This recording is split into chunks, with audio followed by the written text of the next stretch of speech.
नमस्कार, मी Shubhangi शुभाज kitchen and मोरमध्ये आपले खूप खूप स्वागत करते. लवकरच स्वातंत्र्य दिन येत आहे, त्याच्यासाठी मी आज स्वातंत्र्य दिन विशेष तिरंगा बर्फी बनवणार आहे. चला तर रेसिपीला सुरुवात करूया. ही बर्फी बनवण्यासाठी मिक्सरच्या भांड्यात घालूया 3/4 कप साखर. चमच्याने म्हणाल तर 7 मोठे चमचे साखर घेतलेली आहे. तुम्ही साखरेचे प्रमाण तुमच्या आवडीनुसार कमी जास्त करून घेऊ शकता. आता यात घालूया 3 विलायची. विलायचीमुळे याला खूप छान सुगंध येतो आणि टेस्ट पण छान येते. तुम्ही याच्यात थोडासा व्हॅनिला एसेन्स पण वापरू शकता. इथे मी 15 काजू घेतले आहेत, ते टाकूया. काजूमुळे याची टेस्ट आणखी वाढेल आणि सर्व एकदम बारीक करून घेणार आहोत. हे बघा, मी एकदम फाईन पावडर याची तयार करून घेतली आहे. तुम्हाला वाटेल की पूर्णपणे बारीक नाही झाले तर तुम्ही हे चाळून वापरू शकता. हे थोडा वेळ आपण साईडला ठेवूया. आता इथे मी 10 व्हाईट ब्रेड स्लाइस घेतले आहेत. व्हाईट ब्रेडमुळे याला रंग परफेक्ट येतो. ब्राऊन ब्रेड वापरल्यावर रंग थोडासा चेंज होईल, पण टेस्ट मात्र सारखीच राहील. याच्या आपण कडा काढून घेऊया. ब्रेडच्या कडाचे काय करायचे हा मोठा प्रश्न तुम्हाला पडला असेल. हे ब्रेडचे कडा तुम्ही चहासोबत खाऊ शकता किंवा याचे ब्रेड क्रम्स बनवून ठेवू शकता.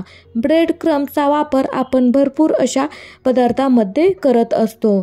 सर्व ब्रेडच्या कडा काढून झाल्यावर याचे छोटे छोटे तुकडे करून मिक्सरच्या भांड्यात घालूया. इथे पहा, मी सर्व ब्रेडचे तुकडे अशा प्रकारे करून घेतले आहे आणि झाकण लावून आपण हे बारीक करून घेऊया. तुम्हाला माझी आजची रेसिपी कशी वाटत आहे नक्की कमेंट करून सांगा. मी याला बघा एकदम बारीक करून घेतले आहे. तुम्ही याचे टेक्स्चर पाहू शकता. एकदम फाईन पावडर करायची आहे. याला एका मोठ्या ताटात काढूया. तुम्हाला जवळून दाखवते. आपल्याला याचे टेक्स्चर असे ठेवायचे आहे.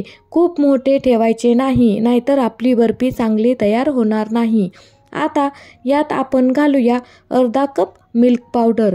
तुमच्याकडे जर खवा असेल तर तुम्ही तो पण वापरू शकता, आणखी टेस्ट वाढेल. माझ्याकडे खवा नाही म्हणून मी इथे मिल्क पावडरचा वापर केलेला आहे. आता यात आपण घालूया 1/4 कप सुक्या नारळाचा किस. याने पण खूप भारी टेस्ट येते. आणि मगाशी बारीक केलेली साखर घालूया आणि याला चमच्याच्या साहाय्याने छान मिक्स करून घेऊ. आता इथे मी मलाई सोबत दूध घेतलेले आहे. मलाई 1/4 कप आहे, पण मला यातले अर्धेच दूध लागले. थोडं थोडं मलाई टाकून छान गोळा मळायचा आहे. एकदाच टाकू नका, नाहीतर खूप पातळ होईल. आणि तुम्ही जर माझ्या चॅनलवर नवीन असाल तर माझ्या चॅनलला पटकन सबस्क्राईब करा आणि बेल आयकॉन प्रेस करा, म्हणजे मी जेव्हा रेसिपी अपलोड करेल तेव्हा तुम्हाला त्याचे नोटिफिकेशन येईल. याचा बघा मी छान गोळा तयार करून घेतलेला आहे. आता याचे 3 समप्रमाणात भाग करूया. हे बघा अशा प्रकारे. आपण आता यात रंग मिक्स करणार आहोत, म्हणून मी याचे 3 भाग तयार करून घेतलेले आहेत. यातील 2 भाग आपण थोड्या वेळासाठी साईडला ठेवूया व एका भागात थोडासा केशरी रंग घालूया आणि याला एकजीव करूया. तुम्ही कुठलेही फूड कलर वापरू शकता आणि वेगवेगळ्या रंगाची बर्फी बनवू शकता.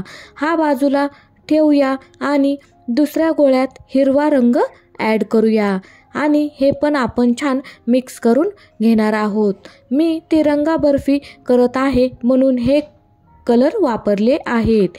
इथे पहा, अशा प्रकारे मी हिरव्या रंगाचा पण छान डो तयार करून घेतलेला आहे. केशरी, पांढरा, हिरवा रंगाचे डो तयार केलेले आहेत.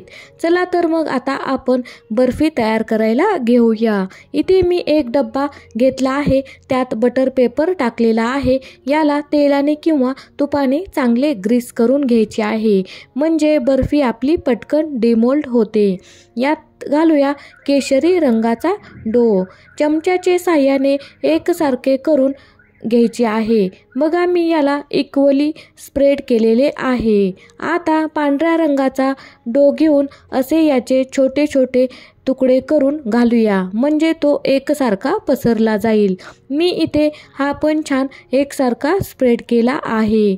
आणि सारख्याच पद्धतीने हिरव्या रंगाचा गोळा पण पसरून घेऊ. तुम्ही रक्षाबंधनला सेम पद्धतीने ही बर्फी बनवू शकता. वेगवेगळे रंग वापरू शकता. इथे पहा, आपण ही मिठाई मी संपूर्णपणे स्प्रेड करून घेतलेली आहे. आता याला झाकण लावून 1 तासासाठी फ्रीझरमध्ये ठेवूया.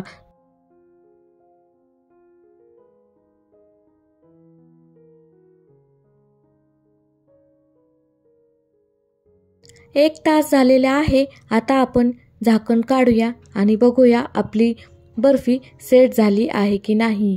मी इथे एक प्लेट घेतली आहे. त्याच्यावर असा आपला हा डब्बा पलटी करून थोडेसे टॅप टॅप करून घ्यायचे आहे. बघा किती अलगदपणे आपली ही बर्फी निघालेली आहे. आता याच्यावरील अलगदपणे बटर पेपर काढून घेऊया.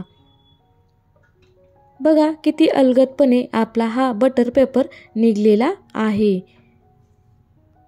आता यावर चांदीचे वर्क लावूया. तुमच्याकडे चांदीचे वर्क नसेल तर तुम्ही याच्यावर बदाम पिस्त्याचे काप टाकू शकता. आता आपण ही कट करून घेऊया.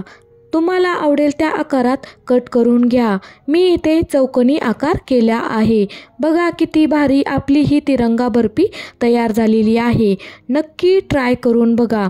खूपच टेस्टी लागते आणि दिसायला तर मार्केटसारखी दिसत आहे. याचा रंग तुम्ही पाहू शकता किती सुरेख आलेला आहे. नक्की ट्राय करून बघा. माझी आजची बर्फी तुम्हाला कशी वाटली कमेंट करून सांगा. आणि तुमच्यात कोणी मिठाई प्रेमी असेल तर त्याला हा व्हिडिओ नक्की शेअर करा. भेटूया अशाच नवनवीन रेसिपीज घेऊन. तोपर्यंत धन्यवाद.